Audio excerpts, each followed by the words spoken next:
Qönçələnib açılma, var eşqindən marağında dünyanın. Didilərsən barmağında yun kimi, daranarsan darağında dünyanın. 5 günlükdür ömrü günü talanma, yerli yersiz ocaqlara qalanma. Pərvanə tək gəl başına dolanma, kül olarsan çırağında dünyanın. Tamaşadı başdan başa baxarsan, şimşək olur səmasında çaxarsan, ölüb itib bir gün yoxa çıxarsan, səslənməzsən ulağında dünyanın, səslənməzsən ulağında dünyanın.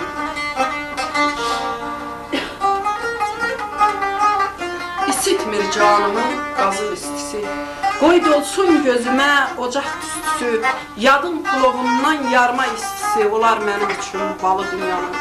Körpələr malışdan analın olub, göllər buz sərkədən sonalın olub, dırnaqlar boyadan xınalın olub, bax, beləcə çıxıb şoru dünyanın. Aranı bilinmir, dağı bilinmir, hamı bağban olub, bağı bilinmir, yol kəsən tanınmır, yağı bilinmir, yaman artıq qeyri qalı dünyanın. Gün orta asılmır nənəmin sacı, yığılmır başına yolçunun acı, boşalmır xurcunu dolmur fərmacı, göylərə mi çıxıb varı dünyanın. Cəngilər başlayır cəngi havasız, şəhərlər hasarsız, igid qalasız, doğulur atasız, olur anasız, yetimlə doluqdur yolu dünyanın. Arvadı tanınmır, əri bilinmir, böyüyün kiçiyin yeri bilinmir, milləti bilinmir, dini bilinmir, dəhşətdən dil açır lalı dünyanın. Butayam, danışın yaşlı kişilər, necə oldu paxlı başlı kişilər, gün təki dağlardan açdı kişilər, uzalı qalıbdı qolu dünyanın, uzalı qalıbdı qolu dünyanın.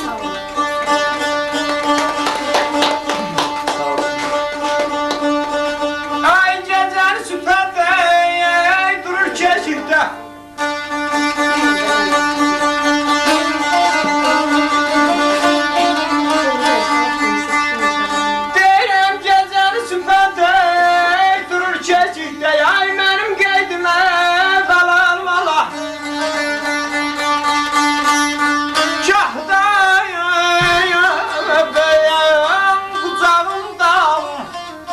Şahda beşikdə şirin şirin lay lay çalar baba, şirin şirin lay lay çalar baba,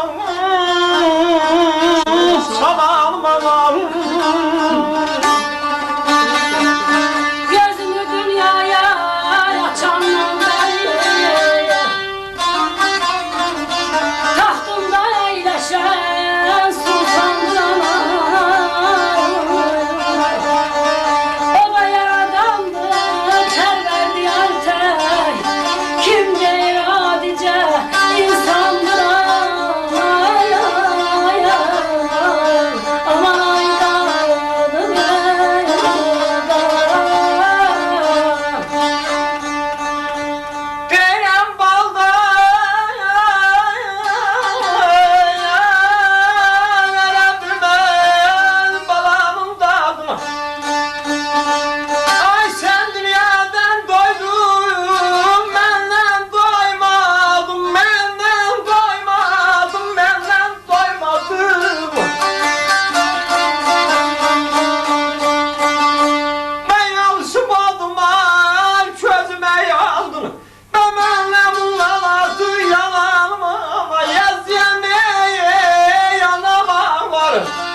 Sağ ol.